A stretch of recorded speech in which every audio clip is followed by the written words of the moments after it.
Hi, if you are watching this, you are interested in volunteering with adult literacy, and I'm looking forward to sharing with you today how one goes about the process of becoming a tutor with adult literacy learners in Minnesota. And this is through Literacy Minnesota, an organization that works both directly with Minnesotans and also does organizational support for literacy work in Minnesota. The work that we do can be split into two buckets. So there is that direct work of serving Minnesotans, which includes our open door learning centers. We have locations in both Minneapolis and St. Paul, where learners work on their English skills, prepare for the high school equivalency exam, study for their citizenship tests, and also do various career readiness courses.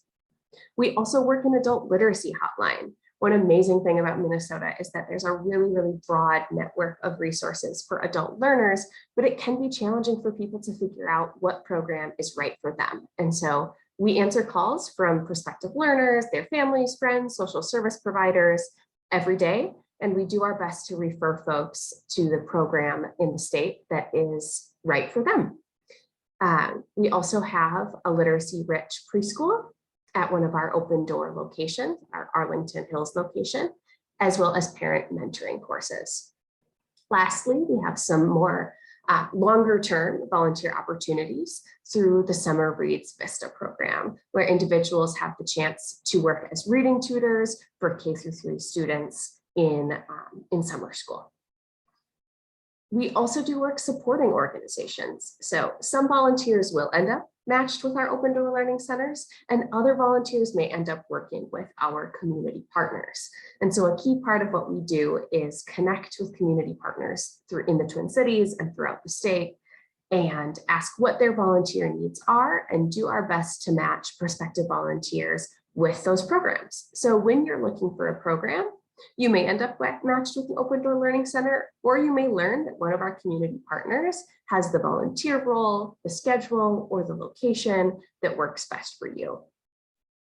We'll get into this more later in the presentation, but we also do tutor training. This is a really key part of making sure that adult learners in Minnesota have an excellent educational experience, is just ensuring that every volunteer who joins the virtual or in-person classroom has the training necessary to work with learners. We also work with AmeriCorps, and we have VISTA members who provide really meaningful service at our site at Literacy Minnesota. And then we also work with organizations throughout the state, throughout the country on literacy strategies. So this can include program development, conversations about digital literacy, capacity building for literacy work throughout the Midwest, and other really large and exciting conversations like that.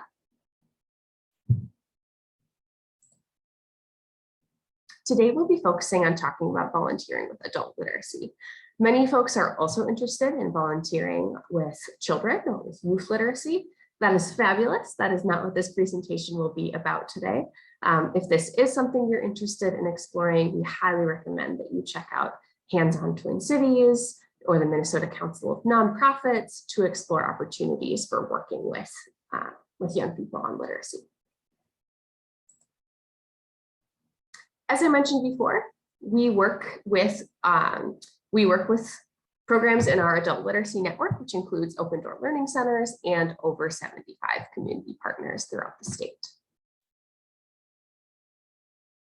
Those programs are really spread all over, and a unique thing that happened during the pandemic is that volunteers who lived in Elk River could volunteer in Stillwater through remote volunteering. And so location constraints are a bit different now with remote volunteering than they used to be, but we do have a lot of prospective volunteers who still really look for in-person opportunities.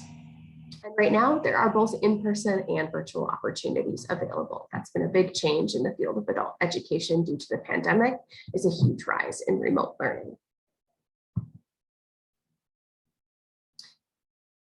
Where do volunteers end up plugging in to work with students? So as you can see in this graph, many volunteers will end up working with students who are learning English as an additional language. And this can be a really broad range of things. This can mean working with a learner who's at the beginning of their English language learning journey and practicing phonics. It can also mean helping supporting a student as they work on a job application or college readiness. And so working with English language learners really does include a broad spectrum of subjects. A portion of volunteers work with students on basic skills. So this includes brushing up on reading, writing, or math. You may have heard of this as pre-GED work. Then there are volunteers who work with students on the GED. So if you're a person who gets really excited about a specific subject area like math, language arts, social studies, or science, this could be a good volunteering fit for you. Last of all, there are some volunteers who are less interested in working with learners directly, but want to support a program and help it to run. And these volunteers do program support. And this can include learner intake, helping to prepare lessons, and just generally doing what's necessary to help a program function. So you can think a little bit about where you might envision yourself as a volunteer. And where can you see yourself? There's the question again. So about half of volunteers end up working with learners as classroom assistants, either in the virtual classroom or the in-person classroom. And this includes working with teachers to provide support for students. It can mean modeling activities, floating around the classroom to provide support, doing one-to-one pullouts outside of the classroom on a specific skill or subject area, or being sent to a breakout room, a virtual breakout room, to work with a student one-to-one or with a small group. Another portion of volunteers work as teachers, co-teachers, or they lead a small group. So in most cases, curriculum is provided and a volunteer carries out that curriculum with a class of students. One-to-one tutoring is often a popular way to volunteer, both in person and virtually. And then last of all, there are those program support volunteers that I mentioned before. A lot of times people ask when you can volunteer with adults, when are opportunities available? And because we're working with adult learners who also have very full lives, opportunities do range from morning to evening, which is great. It's great news for prospective volunteers.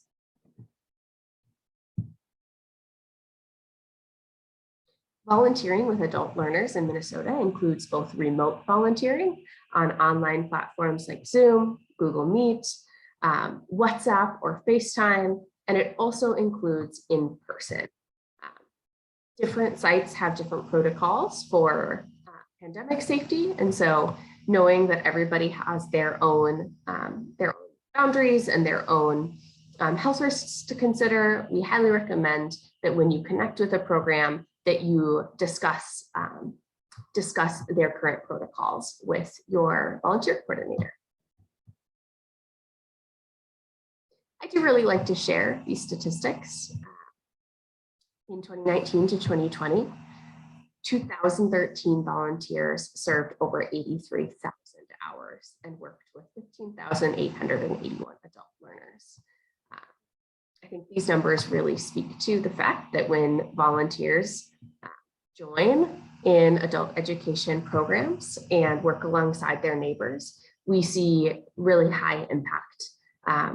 And it means that there's great mutual learning happening, and that the power of adult education programs to provide really excellent personalized educational opportunities is amplified by community volunteers. People will ask what I think a successful volunteer does, and I would say that dependability is really helpful. If a volunteer is able to join for 1 to 3 hours per week for a minimum of 3 to 4 months, this just supports continuity of student learning. It means that you feel closer to community, that students know you, that you know them, that you're able to have a connection with your supervisory teacher.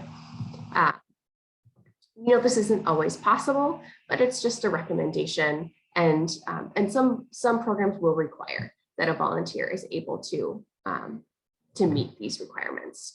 That being said, there are some more flexible options that include working one-to-one with a student and setting a time to meet each week that suits both your schedule and the student's schedule.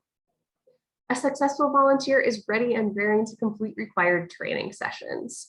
Our training department is fabulous. What they have to offer is engaging and useful. And most people end up feeling really, really glad that they took those sessions. And we don't want to just toss you off the deep end and tell you to teach. And so this is part of supporting you in that. Most volunteers and prospective volunteers know this, but being patient, flexible, and friendly is key, and having a strong desire to engage with your community and support your neighbors. I also want to add that cultural awareness and always striving towards cultural awareness is a key part of being a volunteer with adult education. Some students that you work with may have backgrounds really similar to your own, and some may have backgrounds really different from your own. And I would encourage folks not to make assumptions and to just really continue to do your own personal learning around cultural awareness. Willingness to work together with and take direction from staff is key as you join a program and part of its functioning.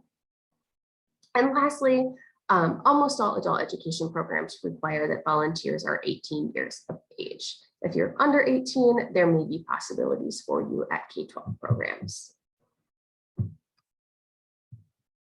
If you are a volunteer over the age of 55, we do have a connection with a program called RSVP. And I'd be happy to, well, this information will be provided for you as you go through the process of becoming a volunteer. And so if this is something that you'd like to learn about, you can connect with our contact, Ginny, and also find more of this information on our website. And there are various benefits of being involved with RSVP. Let's dig a little bit more into training. Training for adult literacy tutors is currently offered via live webinars on Zoom.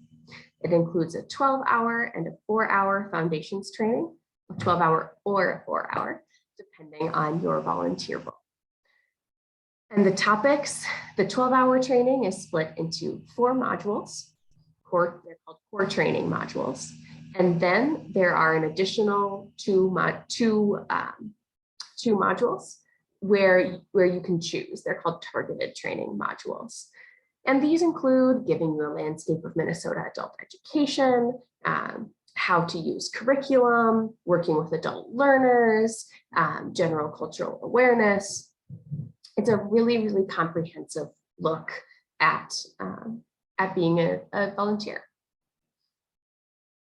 Some of the targeted training modules have really useful sessions on remote volunteering, pronunciation, phonics, spelling, math, and so on. I would also encourage you to explore our Equity and Cultural Awareness in Education certificate. I've mentioned this in the presentation already, but cultural awareness is a key part of being a volunteer. And these sessions provide extremely, extremely meaningful education on ableism, on racial equity, on Islamophobia, and other topics that are relevant to equity in education. You can find all of the information about training on our website and really dig into those options that are available to you. Other ways to help advance the cause of literacy in Minnesota include donating when you're able. So we do not expect donations for trainings, but it's always an option. And so if you're learning a lot, you're really gaining a lot, and you want to support our training department and their great work, you're welcome to donate when you attend a training. It is not an expectation, it is always welcome. And lastly, I would just say that if you become a volunteer and it's something that you're really enjoying and getting a lot out of, I would highly recommend just telling your neighbors and your friends and your family, because the more people that get engaged, the better.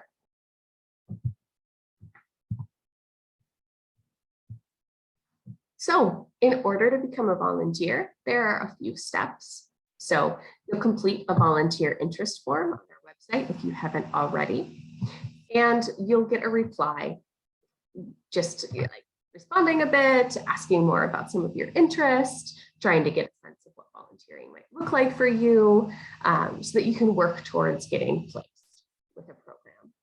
Then you can get started on training. You can get started on training before you're placed with a program. You can get started on training when you're in the process of getting placed. You can get started with training at any point along the way. And then you connect with a program.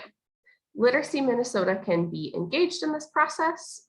You are welcome to connect with staff, and they will work with you to find a program that fits your interests. Or you are welcome to peruse options available, connect with a volunteer coordinator, and get rolling. Almost every site that you connect with will have their own orientation and application process and possibly a background check. And so this is just something to keep in mind as you are working to get connected. So again, share your interests. We'll do our best to help you find a placement, get started on training, and then once you connect with that program, follow the steps that they have for you to get started as a volunteer. I am so glad that you're interested in volunteering, and I hope that you have a really wonderful experience and that you learn a lot. This is a really, really exciting way of feeling grounded in community and supporting our neighbors. So thank you so much for watching. Take care and have a great day.